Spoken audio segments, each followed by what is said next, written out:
O Mundo na Guaíba. Apresentação e produção, Jurandir Soares.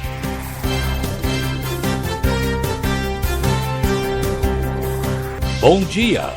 Estamos iniciando a apresentação do programa O Mundo na Guaíba, deste fim de semana, 4 e 5 de abril de 2026.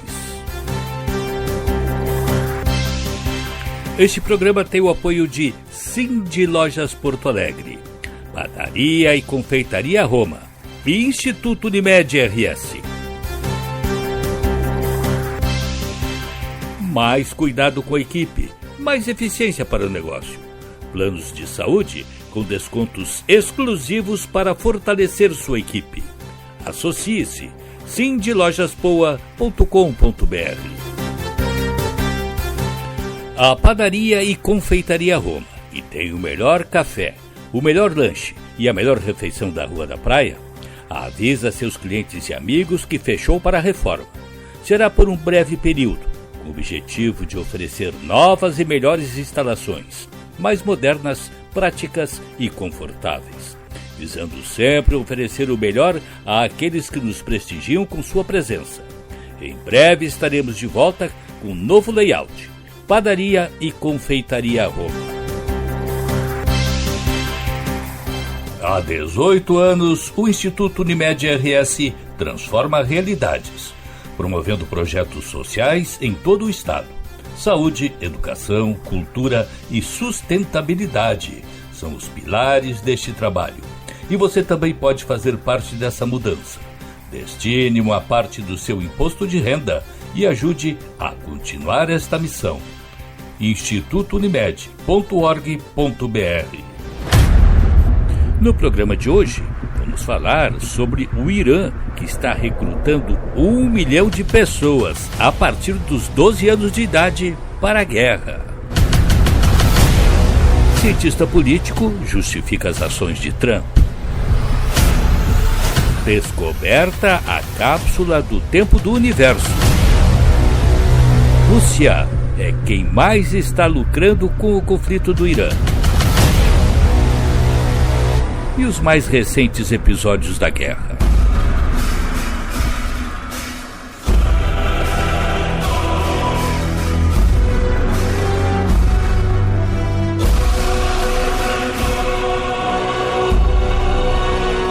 Diante da possibilidade de os Estados Unidos atacar por terra, o Irã decidiu mobilizar cerca de 1 milhão de combatentes e baixar a data limite para o recrutamento a 12 anos de idade. Tudo com esse objetivo claro de fazer frente a uma invasão americana, conforme nos conta Hoje no Mundo Militar. Esta semana surgiu uma informação que ajuda a entender muito da lógica iraniana nessa guerra. O Irã estaria mobilizando até 1 milhão de combatentes e reduzindo para 12 anos a idade mínima para participação em funções de apoio ao esforço de guerra. Segundo as informações disponíveis, a questão dos 12 anos não seria uma redução formal da idade de conscrição do exército regular, mas uma autorização para jovens participarem de atividades de apoio, como patrulhas armadas, checkpoints e logística. Mas, mesmo assim, é vista como uma medida desesperada que envolverá entregar armas nas mãos de crianças, convertendo essas crianças em alvos legítimos. Com relação ao 1 milhão de recrutas, viria como um reforço a um exército formal já bastante extenso, reforçado por centenas de milhares de membros da Guarda Revolucionária Islâmica, uma espécie de guarda pretoriana do regime. E por que isso está acontecendo agora? Porque, do ponto de vista iraniano, existe um motivo claro para demonstrar prontidão contra uma possível operação terrestre. Como estamos relatando ao longo dos últimos dias, os Estados Unidos estão enviando milhares de soldados para o Golfo Pérsico. E não são quaisquer soldados, são elementos de unidades especializadas na missão de assaltar ilhas e faixas costeiras. Como é o caso das 2 unidades expedicionárias de Marines, cada uma com cerca de 2.200 fuzileiros, acompanhados por centenas de veículos, blindados, helicópteros e caças. E de até 3.000 membros da 82ª Divisão Aerotransportada, uma força de elite especializada na missão de assaltar e ocupar áreas com forte presença inimiga. mesmo que isso não signifique automaticamente uma invasão do Irã continental, com analistas concordando que os alvos mais prováveis de Trump seriam ilhas iranianas. Em Teherã, essa movimentação já é suficiente para alimentar o discurso de preparação para um confronto em terra. Mas o ponto central é que quando o Irã fala em 1 milhão de combatentes, isso não deve ser lido como 1 milhão de soldados regulares, bem treinados e equipados no padrão de uma grande força convencional. O mais provável é que esse número junte exército regular, guarda revolucionária, as milícias Basij, reservas e voluntários mobilizados às pressas. Estimativas reunidas em documento oficial britânico, com base em fontes como a CIA, falam em cerca de 640 mil integrantes das estruturas militares e paramilitares iranianas, incluindo aproximadamente 300 mil do Basij. Isso mostra que, com mobilização adicional e apelos patrióticos, o regime consegue inflar rapidamente a sua massa humana disponível. E é aí que entra o papel do Basij, que é decisivo nessa história. O Basij é uma força paramilitar ligada à Guarda Revolucionária, voltada tanto para mobilização quanto para controle interno. Uma força de voluntários facilmente mobilizável, composta em grande parte por jovens trabalhadores e até jovens menores de 18 anos. Essa estrutura atua em segurança interna, repressão da dissidência e policiamento social. Em outras palavras, quando o regime quer mostrar volume, presença nas ruas e capacidade de absorver choque, o Basij é uma das ferramentas mais importantes que ele tem. Militarmente, isso conversa com a própria doutrina defensiva iraniana, que não depende apenas de grandes unidades convencionais. Há também uma lógica de descentralização, muitas vezes associada ao conceito de defesa em mosaico, em que unidades locais continuam operando mesmo sob forte pressão e com cadeias de comando degradadas, uma descentralização que complica qualquer opção de invasão terrestre. Se somarmos a isso a geografia iraniana, cercada por grandes cadeias montanhosas e com boa parte do seu território em altitudes elevadas, temos um terreno difícil, linhas de avanço complicadas e muito espaço para defesa em profundidade e guerra de atrito. O que significa que, muito provavelmente, se houver invasão americana, será um evento muito isolado, provavelmente visando alguma ilha, como Karg, por onde o Irã exporta 90% do seu petróleo, ou as ilhas localizadas exatamente no Estreito de Hormuz, a partir de onde o regime iraniano consegue controlar o fluxo de embarcações.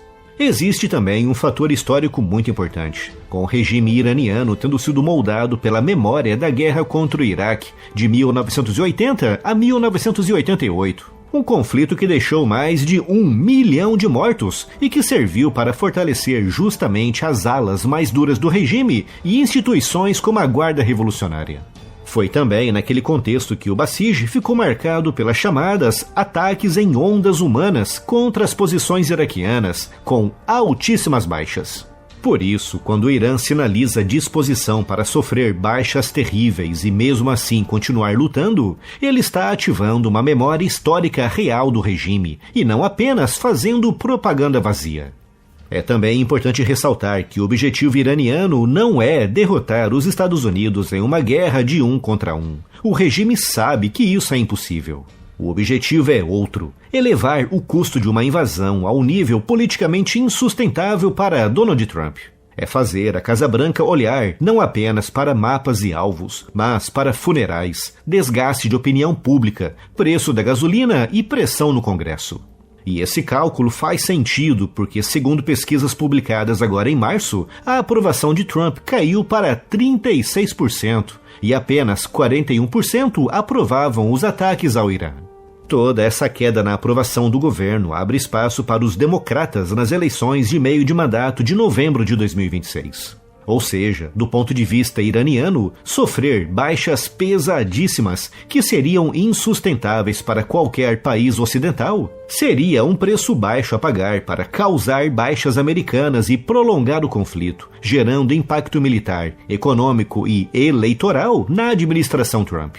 No cálculo frio e desumano de Teherã, se um soldado americano for morto para cada 100 ou 200 soldados iranianos caídos no campo de batalha, ainda assim ficam no lucro, pois eles sabem que nos Estados Unidos, bem ao contrário do que acontece no Irã, cada soldado morto ou ferido que volta para casa é uma pressão adicional para aumentar o nível de insatisfação com relação à administração Trump. No fim das contas, essa mobilização iraniana tem 2 objetivos muito claros. O primeiro é dissuadir, mandar a mensagem de que entrar no Irã não seria como lançar mísseis, bombardear bases ou atacar infraestruturas. O segundo objetivo é efetivamente preparar o terreno para a eventualidade de uma guerra de desgaste, na qual o Irã não precisa vencer militarmente os Estados Unidos para atingir o seu objetivo estratégico. Basta impedir uma vitória rápida, impor perdas contínuas e transformar a campanha em problema interno para Trump. Em resumo, a notícia sobre 1 milhão de combatentes e a participação de jovens em funções de guerra não deve ser lida como prova de que o Irã virou, de repente, uma superpotência militar terrestre. Não é nada disso. O que ela mostra é que o regime está tentando dizer aos Estados Unidos que uma invasão até pode ser tecnicamente possível, mas politicamente, economicamente e humanamente, ela pode custar caro demais, não só para Trump, mas para todo o Partido Republicano.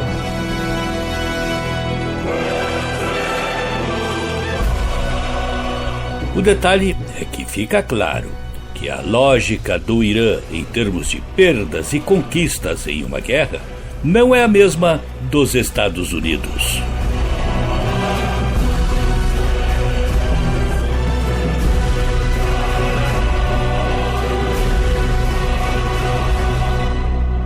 A seguir,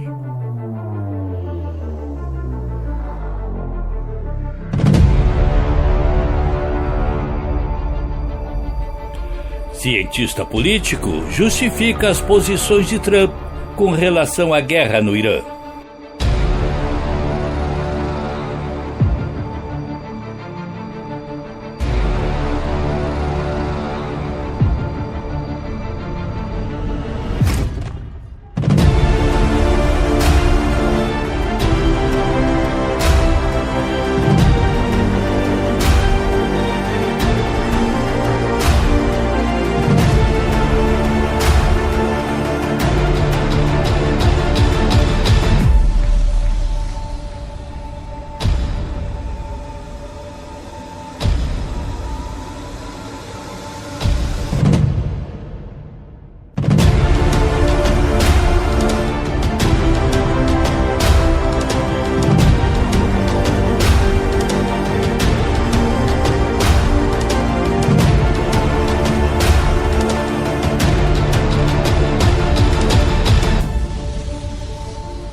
O presidente Donald Trump tem sido muito contestado pela guerra que deflagrou contra o Irã, especialmente por não haver uma definição quanto ao seu término.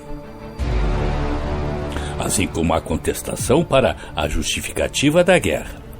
No entanto, o professor e cientista político Marcelo Suano faz a defesa do que Trump vem desenvolvendo no Oriente Médio. Meu caro Marcelo, satisfação imensa em conversar comigo. Tudo bem contigo? Ô Jurandir, tudo bem? Como é que você tá? Um prazer falar contigo, sempre uma honra, um carinho muito grande por você. A recíproca é verdadeira. Há um tempo atrás já eu estou dizendo que para os Estados Unidos, para o governo Trump e para o Trump em especial, essa guerra não poderia durar mais de 4 semanas, ou melhor, entre 4 semanas e 12 semanas. Ela não poderia durar mais de 12 semanas. Por várias questões. A primeira delas, pela interferência interna que vai ter nos Estados Unidos, na economia americana, e o Trump tem uma eleição de meio de mandato em novembro que ele não pode perder. Se ele perder essa eleição de meio de mandato, que renova toda a Câmara dos Representantes e 1/3 do Senado, ele perde o governo dele. Se ele não mantiver os republicanos no controle do Congresso, ele perde o governo dele, acabou o governo Trump, e por isso ele não pode estendê-la. No máximo 12 semanas era o cálculo que eu fazia. Já estamos entrando na quinta. Significa o quê? Que aquelas 4 primeiras semanas já mostraram que ele não conseguiu executar rapidamente aquilo que ele queria, que era a deposição do governo iraniano e a queda do regime. Porque esse é o principal objetivo da guerra. Não é o objetivo de guerra, é o objetivo da guerra. O que significa o objetivo da guerra? É o objetivo político que leva 2 países a entrarem em confronto. O objetivo de guerra é, uma vez a guerra iniciada, quais são os objetivos estratégicos militares que devem ser realizados para que a guerra se encerre, completando ou conseguindo executar o objetivo da guerra. Então, quando você observa, ele precisava da deposição do regime. Por qual razão? Porque era um regime, é um regime na realidade, que é antagonista do Ocidente, tem a extinção do Estado de Israel na perspectiva, observava a construção de um arsenal mínimo nuclear para ter poder dissuasório, com capacidade sim de utilizá-lo contra o Estado de Israel e seus inimigos, aniquilar a capacidade de mísseis balísticos, que já estava numa capacidade de destruir o Estado de Israel, independentemente da possibilidade de ter ogivas nucleares nesses mísseis, e reduzir a capacidade do Irã de ter tropas suficientes e influência na região com os seus, que as pessoas diriam são tropas proxies. Que seriam tropas proxies? Aquelas elementos que combatem por procuração. Seria em especial o Hezbollah no Líbano, os Houthis no Iêmen e, apesar de serem sunitas, o Hamas na faixa de Gaza. Esse era o objetivo da guerra que precisava ter sido concluído. Em 4 semanas não concluiu. Por qual razão? E aí, olhando da perspectiva americana, os norte-americanos imaginavam que eles iriam receber um apoio muito intenso, em especial da Europa. Por qual razão? Porque o controle e a deposição do regime ia trazer estabilidade para a região, até mesmo porque resolveria questões internas da população iraniana. Que questões são essas? É um regime tirânico, massacra mulheres, massacra homossexuais, massacra um conjunto da sociedade, de forma que ele imaginava isso, inclusive, vai mobilizar parte do Ocidente, porque está dentro dos valores ocidentais a defesa dos grupos minoritários. A Europa não se posicionou, ou melhor, se posicionou de primeiro momento quando teve resultados dos bombardeios, mas não teve o apoio direto, seja bélico, seja com investimentos, e deixar os Estados Unidos sozinhos. Essa foi uma falha de cálculo estratégico por parte dos norte-americanos. Tanto que a grande questão foi como ele convence a Europa para continuar, para fazer o apoio, inclusive poder fazer, no caso de um investimento de invasão terrestre, que os europeus participem, mesmo porque o Estreito de Hormuz está fechado e impacta diretamente os europeus, além de impactar os asiáticos. Ele fez reuniões na Ásia, convenceu os japoneses a ficarem mais tranquilos ou apoiarem, convencer os países capitalistas do Sudeste Asiático ao apoiarem, mas os europeus continuam reticentes, ao ponto de o Trump chegar e falar de uma forma que é o estilo dele, que não é um estilo muito polido, dizer, bom, nós resolvemos parte, se vocês quiserem vão lá e ocupem o Estreito de Hormuz, cansamos de fazer guerra por vocês. Ele não está errado em falar isso, mas está inadequado na maneira como ele fala no momento que ele fala, porque ele acaba fazendo mais reação por parte da Europa, exceto se ele enfrentar a Europa diretamente. Aí nós ficamos na seguinte situação. Ora, o que resta para os americanos neste momento? Eles vão ser obrigados a fazer um desembarque terrestre, vão ter que fazer um desembarque anfíbio, melhor dizendo, para fazer uma guerra terrestre. Por qual razão? Eles não contavam, ou melhor, até imaginavam, mas diante do apoio da população iraniana e imaginando o apoio europeu mais intenso, eles não contavam que o regime poderia sobreviver de uma forma intensa para fazer uma defesa terrestre. E quem está na defesa no combate militar tem vantagem. É muito pior para quem faz o ataque. O que está se posicionando agora? O Trump está recebendo o apoio da Arábia Saudita. Eu tenho a impressão que os Emirados também ele está recebendo para a possibilidade de um desembarque anfíbio, no caso, fazer um ataque terrestre. Mas 2 países, eu tenho a impressão que o Kuwait e o Catar, eles estão mais reticentes de fazer o embarque. E o Irã está ameaçando não apenas manter o fechamento do Estreito de Hormuz, mas fechar o Estreito do Mar Vermelho, que é aquele que separa de Djibouti do Iêmen, e já está estimulando os Houthis no Iêmen a fazer o fechamento daquele estreito e impedir que passem navios. Por quê? Porque os navios que vão para a Europa precisam passar por esse estreito para depois chegar no canal de Suez e desembarcar o petróleo e todos aqueles insumos que são necessários para os europeus. Ou seja, a tendência é essa guerra se espraiar se porventura eles não conseguirem a execução imediata e o fim em no máximo 8 semanas. Aí ela adquire um contexto em que para os norte-americanos ficará muito caro e o Trump acabará tendo que recuar. Se ele recuar, aí já independe da questão dele ter ou não o controle do Congresso americano. Ele perdeu a credibilidade, mostra para o mundo que não teve condição de utilizar suas forças armadas para vencer uma guerra contra o Irã e acaba perdendo credibilidade diante dos europeus, que vão aumentar a sua ofensiva diplomática contra os Estados Unidos.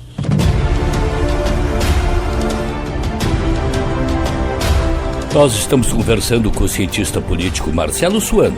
Vamos ao intervalo e voltamos em seguida.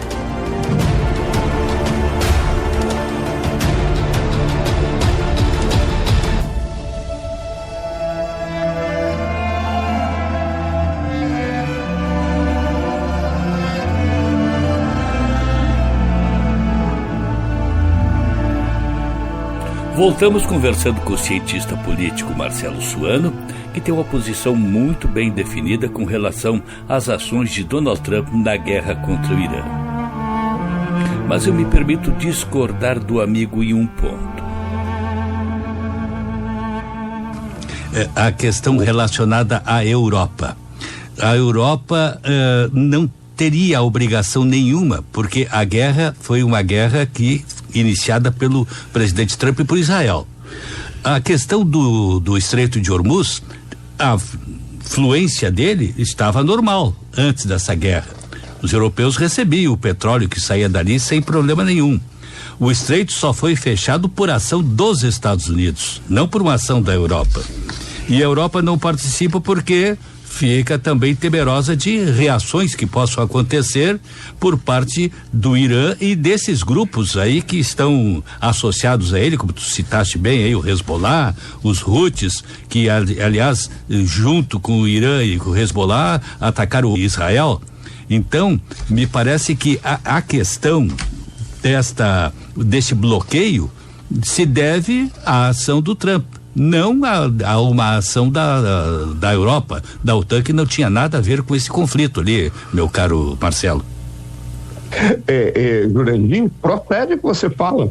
Tanto que quando eu comecei, eu disse assim, olhando da perspectiva americana e do cálculo do governo Trump, do Trump propriamente dito.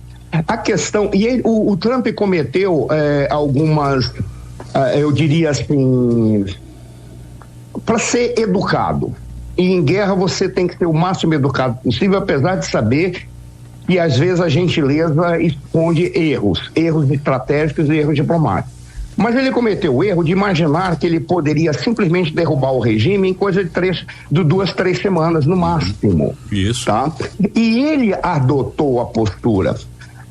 A principal falha foi dizer, eu não preciso conversar com os europeus, porque os europeus já vão utilizar os mesmos procedimentos que eles têm utilizado sempre. Eles simplesmente ganham a paz deles baseado num escudo de proteção chamado OTAN, que é financiado por nós. Aí isso é um fato concreto. Se é justo ou injusto, a gente pode deixar para depois. E ele simplesmente falou, eu não vou mais porque eu estou cansado de pagar para que os europeus possam viver em berço esplêndido.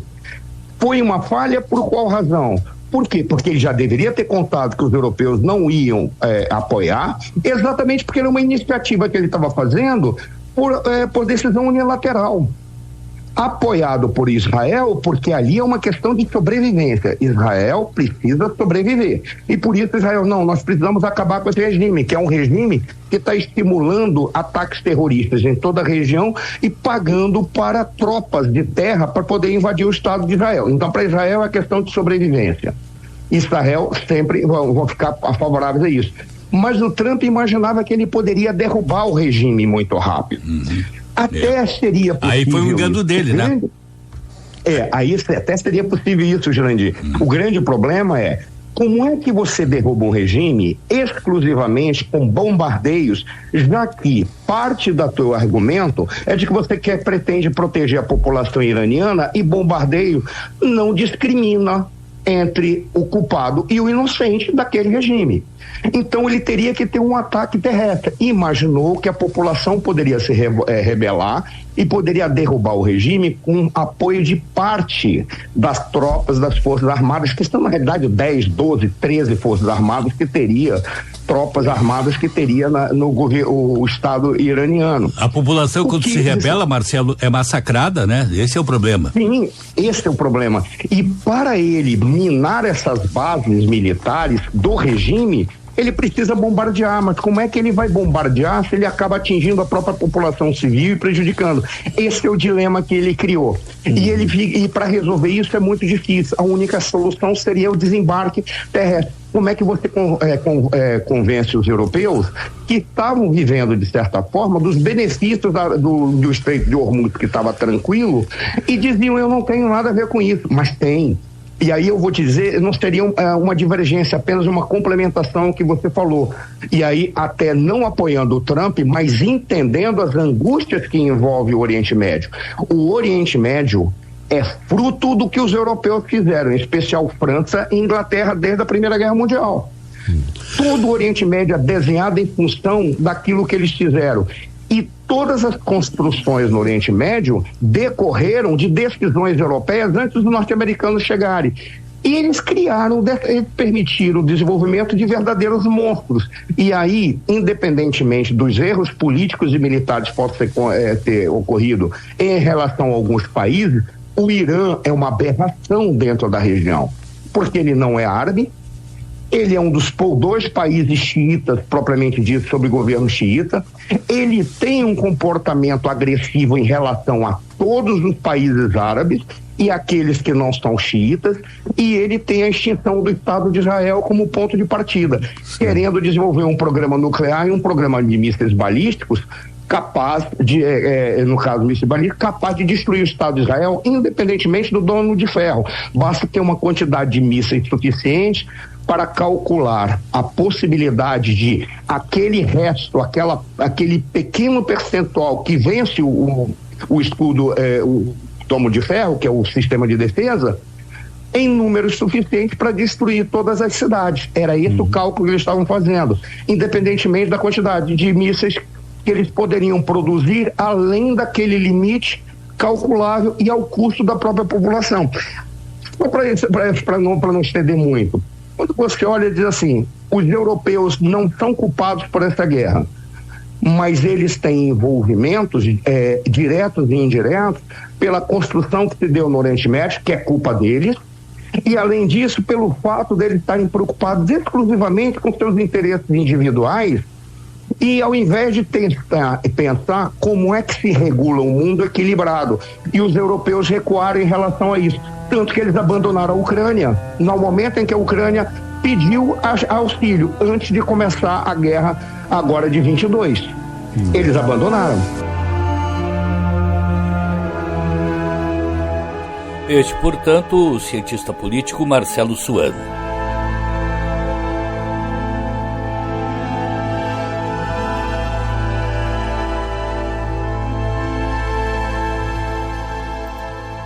A seguir,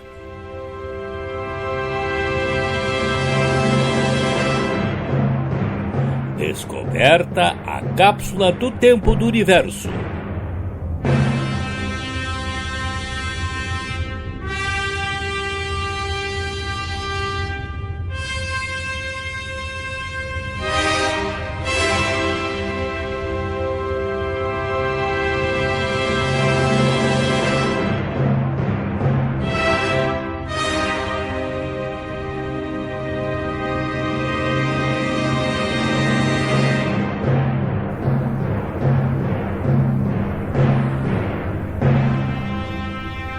O universo é algo que sempre provoca múltiplas indagações, desde a busca por sua origem, que é explicada cientificamente pela teoria do Big Bang, ocorrida há cerca de 13,8 bilhões de anos.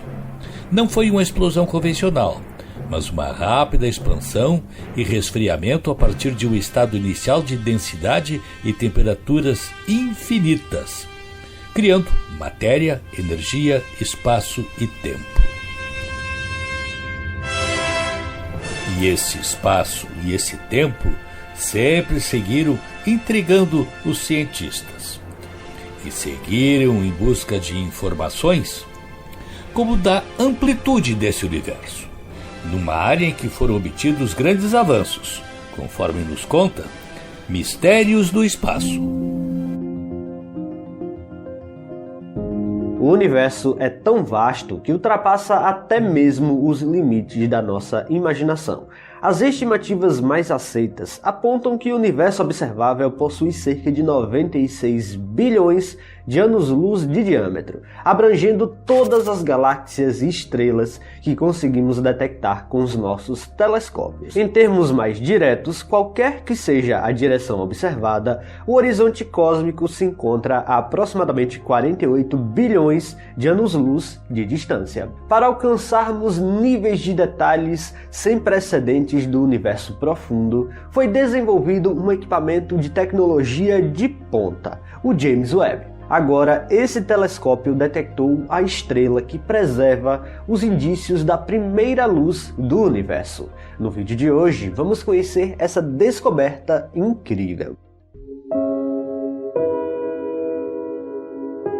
Tido como uma espécie de sucessor do Hubble, o telescópio espacial James Webb nasceu carregando um conjunto ambicioso de objetivos científicos. Desde sua concepção, ele foi projetado para enxergar mais fundo no cosmos do que qualquer outro observatório, alcançando uma época em que o universo ainda dava seus primeiros passos. Entre as principais metas estão revelar as primeiras galáxias, identificar a primeira geração de estrelas e compreender como surgiram os buracos negros supermassivos, que hoje habitam o coração das galáxias. E o mais impressionante é que o James Webb pode estar se aproximando de cumprir boa parte dessa missão graças à detecção de uma classe ainda misteriosa de objetos localizados nos limites do universo observável. Esses alvos distantes funcionam como cápsulas do tempo do universo, fazendo com que possamos retroceder no tempo apenas os observando no espaço profundo. Entre todas as fotos já realizadas do espaço profundo, uma em especial é histórica, o campo ultraprofundo do Hubble, que podemos ver nessa imagem. Ela mostra todos esses objetos muito longínquos e bastante antigos do universo.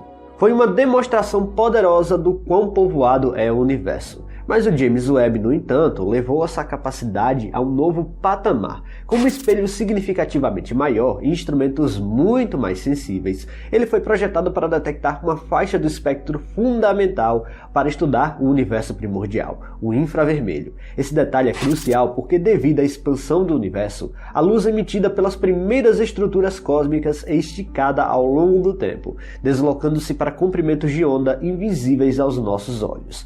Foi explorando esse novo domínio que o James Webb começou a identificar galáxias formadas quando o universo tinha menos de 1 bilhão de anos de idade. Em escala cósmica, isso equivale a observar um universo recém-nascido, no qual a matéria ainda estava se organizando nas primeiras grandes estruturas gravitacionais. Nesse contexto, entra um dos conceitos mais importantes da astrofísica, as populações de estrelas. As chamadas estrelas de população 1, como o nosso Sol, são relativamente jovens e ricas em elementos elementos pesados, formadas a partir de gerações anteriores de estrelas. Já as estrelas de população 2 são mais antigas e possuem uma menor quantidade desses elementos, sendo comuns em regiões como halos das galáxias e aglomerados globulares. Mas é a população 3 que representa o verdadeiro alvo dos estudos do universo primordial. Essas seriam as primeiras estrelas já formadas, compostas quase exclusivamente por hidrogênio e hélio, os elementos primordiais criados logo após o Big Bang. Sem elementos mais pesados para auxiliar no resfriamento do gás, acredita-se que essas estrelas eram extremamente massivas, quentes e de vida muito curta, tornando sua detecção direta um dos maiores desafios da astronomia moderna. Ao observar essas galáxias muito distantes, o James Webb pode dar de cara com essa primeira população de estrelas, que poderia revolucionar o nosso entendimento sobre o nascimento do universo. E assim o nosso conhecimento sobre a primeira luz do universo vai só crescendo com o tempo. Bilhões de anos atrás, o universo vivia em um dos seus períodos mais enigmáticos, a chamada Idade das Trevas. Sem estrelas, sem galáxias visíveis, o cosmos era um ambiente dominado pela escuridão, onde a luz ainda não havia encontrado sua forma de existir livremente. Foi somente com o nascimento das primeiras estrelas que esse cenário começou a mudar, iluminando o espaço e o tornando transparente. Essas primeiras estrelas, conhecidas como de população 3, representam o ponto inicial da história luminosa do universo. Formadas exclusivamente por hidrogênio e hélio, elas eram extremamente massivas, quentes e de idade muito curta. Justamente por isso, nenhuma delas jamais foi observada diretamente, já que viveram rápido demais e desapareceram há bilhões de anos, deixando apenas vestígios indiretos de sua existência. Agora, os astrônomos encontraram algo que pode ser a melhor evidência já obtida dessa era primordial. Trata-se de uma estrela extremamente rara, chamada de PI C2-503, cuja composição química preserva sinais claros das primeiras gerações estelares. Em vez de observar diretamente a primeira luz do universo, os cientistas encontraram um objeto que carrega sua assinatura. Ela foi encontrada em uma galáxia anã. Esse ambiente é considerado uma espécie de galáxia fóssil, composta apenas por estrelas muito antigas e praticamente intocada por processos recentes de formação estelar. Isso a transforma em um laboratório natural ideal para investigar o passado mais remoto do universo. O que a torna tão especial é sua composição química extremamente pobre em metais. Elementos como ferro e cálcio aparecem em quantidades drasticamente reduzidas quando comparados ao Sol, indicando que ela se formou em um momento em que o universo ainda não havia sido amplamente enriquecido por gerações anteriores de estrelas. Em contrapartida, sua abundância de carbono é surpreendentemente elevada, criando um padrão químico bastante incomum. Esse desequilíbrio fornece pistas fundamentais sobre sua origem. Os cientistas acreditam que ela se formou a partir de restos de uma supernova muito peculiar, provavelmente uma explosão fraca de uma estrela da população 3. Nesse tipo de evento, os elementos mais pesados não conseguem escapar completamente, enquanto os elementos mais leves, como o carbono, são lançados ao espaço, enriquecendo o gás que dará a origem às novas estrelas. A análise espectral da estrela revelou números impressionantes. Ela possui cerca de 43 mil vezes menos ferro e 160 mil vezes menos cálcio que o Sol. Esses valores a colocam entre os objetos mais primitivos já identificados. No fim das contas, essa estrela descoberta funciona como uma verdadeira cápsula do tempo do universo. Ela conecta diretamente o presente observável às primeiras luzes que surgiram após o Big Bang, oferecendo uma janela única para entender como os primeiros elementos foram forjados e distribuídos. E assim, a ciência vai chegando cada vez mais perto de responder uma das questões mais fundamentais do universo: como o espaço foi iluminado pelas primeiras estrelas. E assim é que as pesquisas continuarão, e as indagações muito mais. Para o homem buscar entender, por exemplo, que o início, o Big Bang, não foi uma explosão do espaço, mas sim uma expansão do próprio espaço-tempo a partir de um ponto único. Ou seja, dados para manter a curiosidade do homem e fazê-lo seguir em busca de novas informações.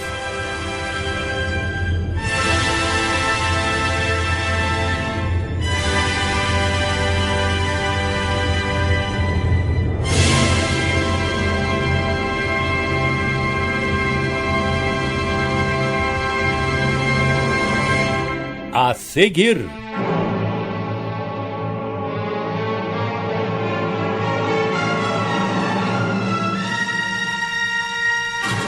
Rússia está enriquecendo com a guerra no Irã.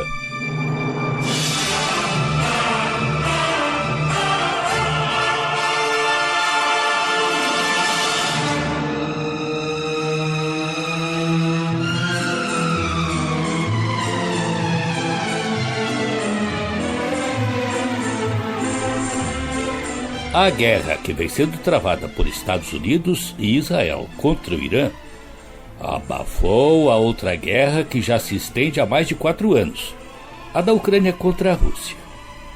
E a propósito, um resultado começa a despontar em função disso.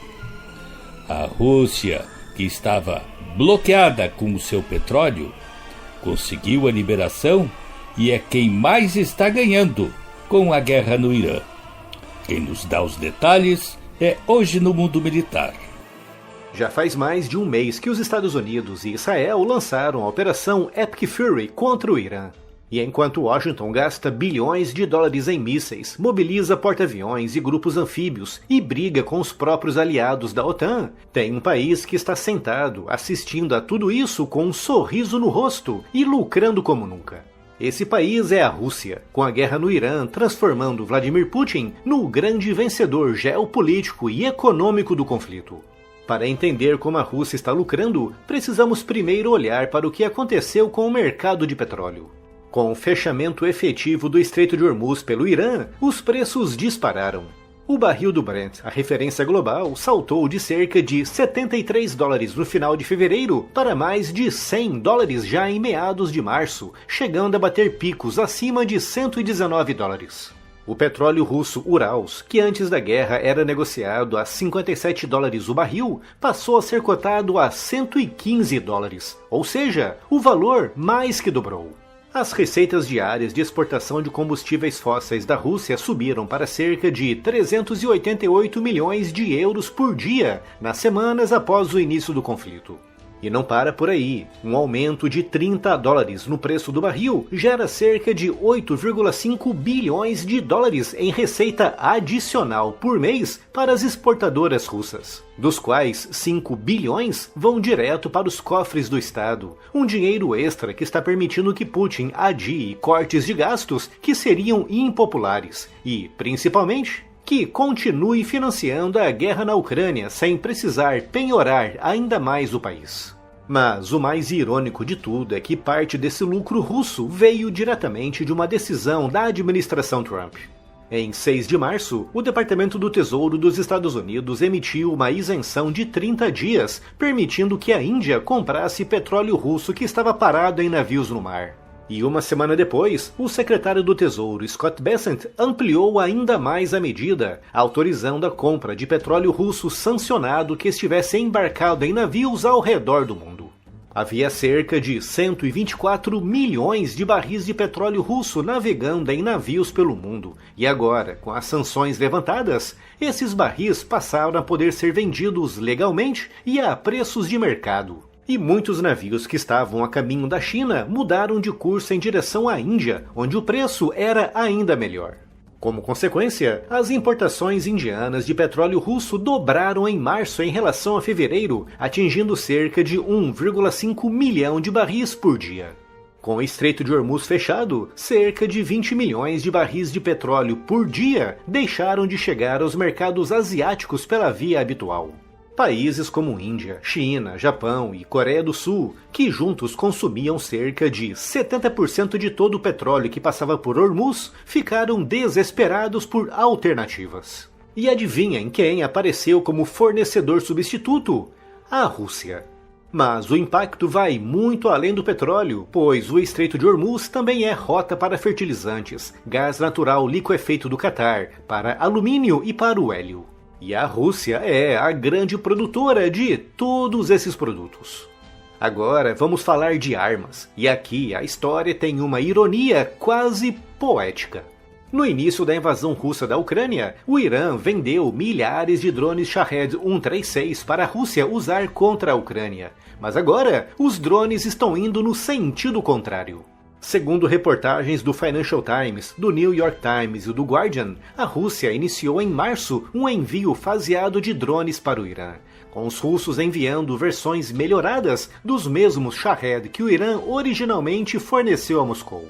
É importante frisar que a Rússia não está simplesmente devolvendo os mesmos tipos de drones que recebeu. Desde 2023, os russos localizaram a produção do Shahed 136 na fábrica de Alabuga, na região do Tartaristão, e fizeram melhorias técnicas nos aparelhos, com novos motores, câmeras, módulos anti-jamming mais avançados, antenas de satélite com maior resistência à guerra eletrônica e até modems de rádio chineses para permitir comunicação em malha e ataques controlados por operador contra alvos em movimento.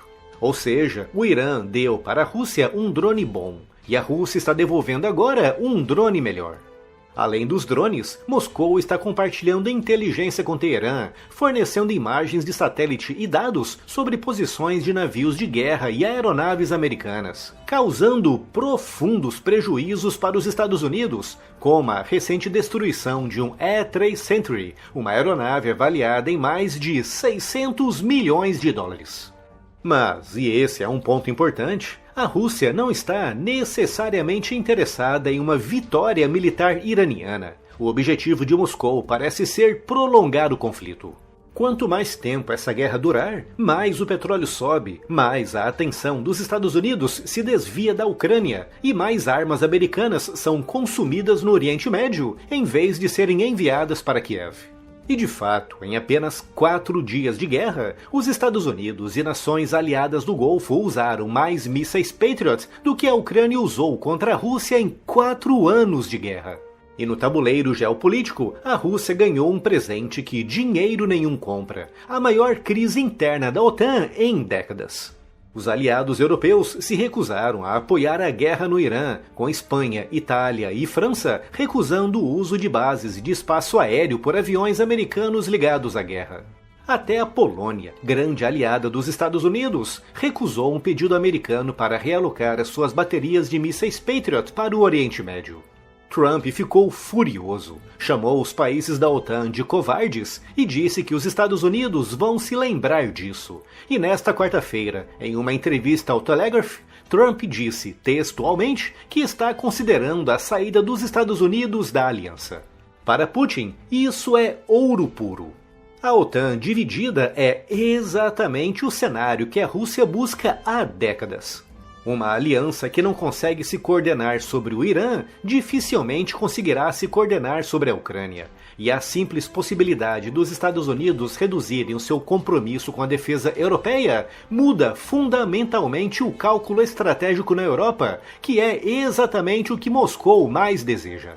Resumindo, a Rússia está lucrando com a guerra no Irã em várias frentes, começando pelas receitas de petróleo que dispararam, com bilhões extras entrando nos cofres do Kremlin graças ao aumento dos preços e graças diretamente a Trump, que suspendeu as sanções russas. Segundo, novos mercados se abriram na Ásia, com Índia e China aumentando drasticamente as suas compras de petróleo e gás russos. Terceiro, a Rússia está vendendo drones melhorados ao Irã, fortalecendo a parceria militar e prolongando um conflito que beneficia Moscou. E quarto, a OTAN está mais dividida do que nunca, com Trump ameaçando abandonar a aliança, enfraquecendo uma estrutura de segurança que foi criada justamente para conter a Rússia. Enquanto os Estados Unidos gastam trilhões e queimam estoques de armas, enquanto o Irã é bombardeado diariamente e o mundo enfrenta uma nova crise energética, a Rússia de Vladimir Putin simplesmente colhe os frutos, sem disparar um único tiro. Assim como se observa, esta guerra deflagrada no Oriente Médio por Donald Trump e Benjamin Netanyahu, além dos enormes prejuízos que está causando para o Ocidente decorrência da crise do petróleo, acabou beneficiando o ressurgimento da figura de Vladimir Putin e a recuperação econômica da Rússia.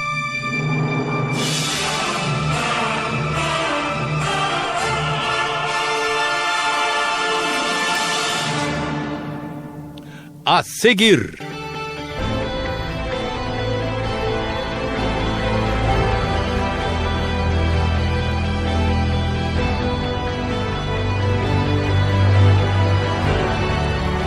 os mais recentes episódios da guerra.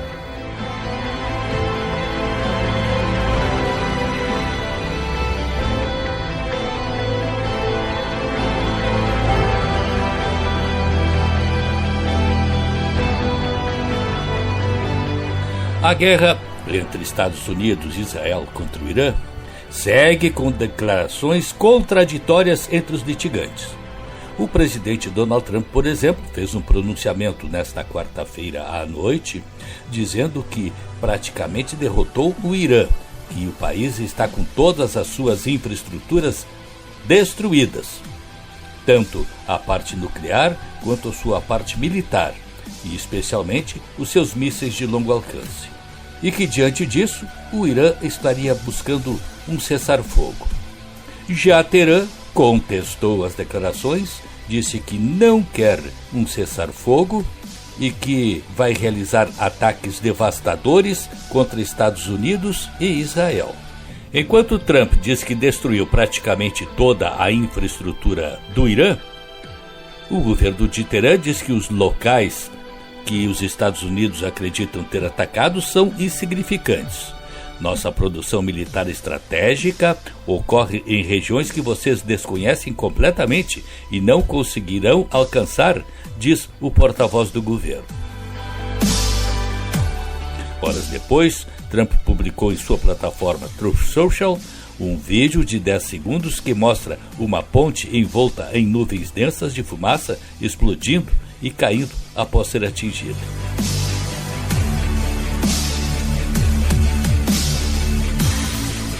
Esta situação remete ao artigo publicado pelo jornalista Thomas L. Friedman, editorialista de política internacional do The New York Times desde 1995. Diz ele: tenho sido ambivalente em relação a esta guerra contra o Irã, para dizer o mínimo, embora nada fosse melhorar mais o Oriente Médio do que um governo decente assumindo o poder em Teherã. Duvido seriamente que simplesmente pulverizar o Irã pelo ar possa gerar esta mudança. Gostaria que o presidente Donald Trump tivesse consultado alguém antes de seus próprios instintos, antes de apertar o gatilho. Talvez eu consiga explicar melhor minha posição compartilhando algumas regras que há muito me guiam na cobertura dessa região, continua Thomas Friedman. Regra número 1.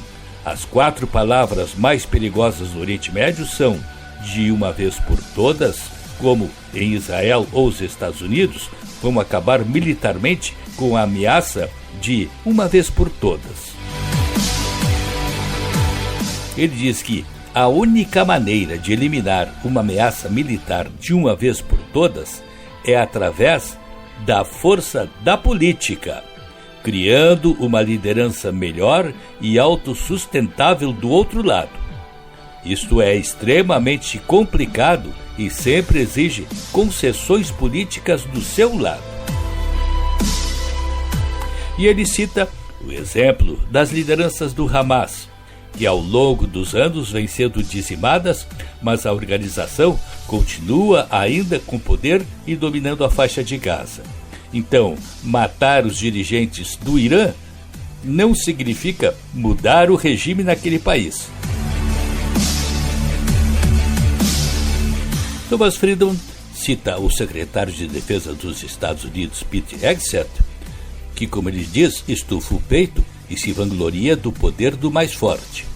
Mas, se somos tão fortes, por que o governo Trump ficou tão surpreso e despreparado ao ver o enorme aumento nos preços do petróleo que o Irã causou ao disparar contra navios no Golfo Pérsico e instalações petrolíferas em estados árabes do Golfo Pérsico? Este salto de preço está colocando enorme pressão sobre Trump, porque no mundo totalmente hiperconectado em que vivemos, um Irã fraco precisa lançar apenas um drone por dia da traseira de um caminhão de verduras para estrangular o petróleo que passa pelo Estreito de Hormuz e fazer o preço do petróleo, gás e fertilizantes disparar mundialmente.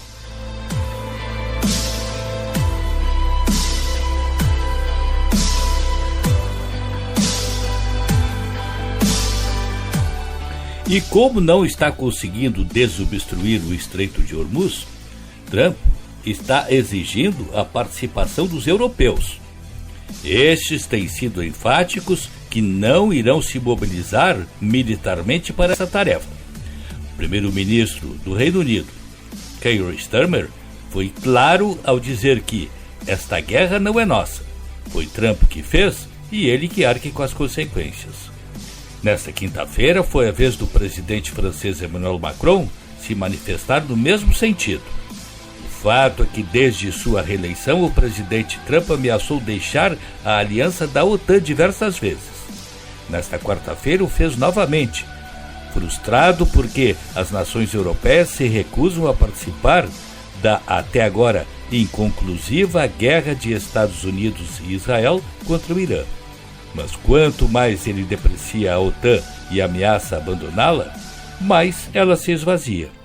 A aliança construída após a Segunda Guerra Mundial para dissuadir a União Soviética e manter a paz da Europa está em crise, com alguns questionando se ela pode sobreviver.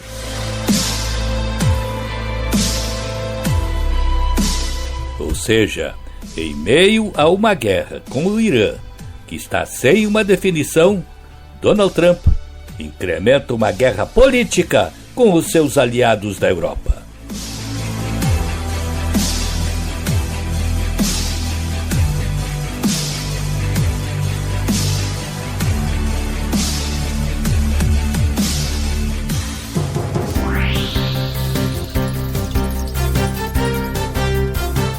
Este programa teve o trabalho na técnica de Cleiton Lopes e Geórgio Brum. Na mesa de áudio, Luciano Vargas. Coordenação de jornalismo, Rafael Sequim. E direção-geral, Claudinei Girotti. E o programa também teve as seguintes participações. Da ONU News em Nova York, Mônica Grayle para a Rádio Guaíba. Silvano Mendes, da Rádio França Internacional, especial para a Rádio Guaíba. Hoje, no mundo militar. Adriana Moisés, da Rádio França Internacional, em especial para a Rádio Guaíba. O Mundo na Guaíba fica disponível no blog jurandirsoares.com.br e no Spotify. Este programa tem o apoio de Cindy Lojas Porto Alegre, Padaria e Confeitaria Roma e Instituto Unimed RS. Mais cuidado com a equipe, mais eficiência para o negócio. Planos de saúde com descontos exclusivos para fortalecer sua equipe. Associe-se cindylojaspoa.com.br. A Padaria e Confeitaria Roma, que tem o melhor café, o melhor lanche e a melhor refeição da Rua da Praia, avisa seus clientes e amigos que fechou para a reforma. Será por um breve período, com o objetivo de oferecer novas e melhores instalações, mais modernas, práticas e confortáveis, visando sempre oferecer o melhor àqueles que nos prestigiam com sua presença. Em breve estaremos de volta com um novo layout. Padaria e Confeitaria Roma. Há 18 anos, o Instituto Unimed RS transforma realidades, promovendo projetos sociais em todo o estado. Saúde, educação, cultura e sustentabilidade são os pilares deste trabalho. E você também pode fazer parte dessa mudança. Destine uma parte do seu imposto de renda e ajude a continuar esta missão. institutounimed.org.br. O Mundo na Guaíba volta no próximo sábado. Um bom fim de semana para todos. Você ouviu O Mundo na Guaíba. Apresentação e produção, Jurandir Soares.